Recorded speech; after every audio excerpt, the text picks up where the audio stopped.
anh thao thức nhớ em, rất nhớ.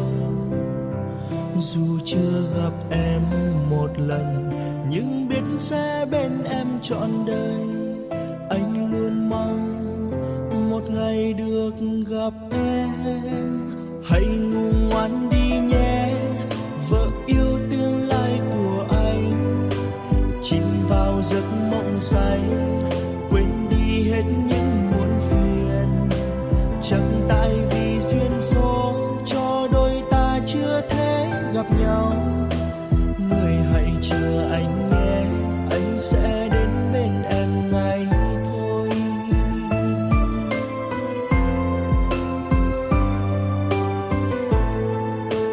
Nhiều ngày dài trông ngóng, anh chỉ muốn thấy em một lần, để vơi nỗi nhớ thương mong gặp em trong những giấc mơ. Dù rằng lòng vẫn biết chưa đến lúc ta là của nhau, nhưng rất muốn bên em để cùng em sớt chia buồn vui.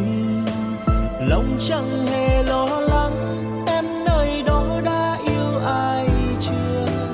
Anh vẫn chỉ cô đơn là vì em có biết không? Chờ từng ngày trôi đi, mong đến lúc anh gặp được em. Anh sẽ nói với em anh yêu em từ rất lâu rồi.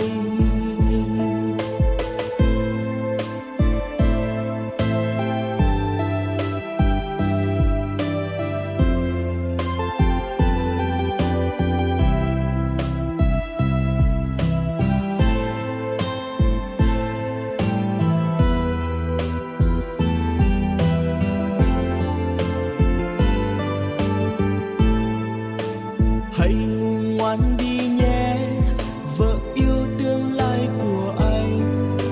Chìm vào giấc mộng say, quên đi hết những muộn phiền.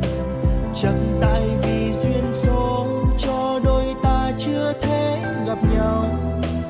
Người hãy chờ anh nhé, anh sẽ đến bên em ngay thôi.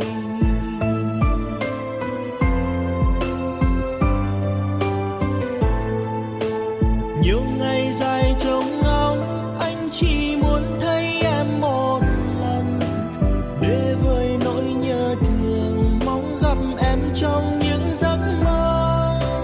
Dù rằng lòng vẫn biết chưa đến lúc ta là của nhau, nhưng rất muốn bên em để cùng em sớt chia buồn vui.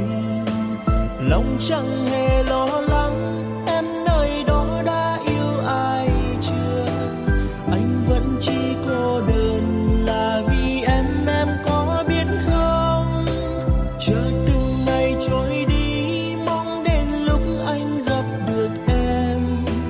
Anh sẽ nói với em anh yêu em từ rất lâu rồi.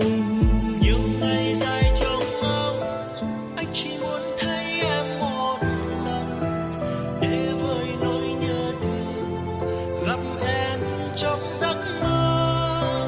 Dù rằng lòng vẫn biết chưa đến lúc ta là của nhau, nhưng rất muốn bên em để cùng em sớt chia buồn vui. Lòng chẳng hề lo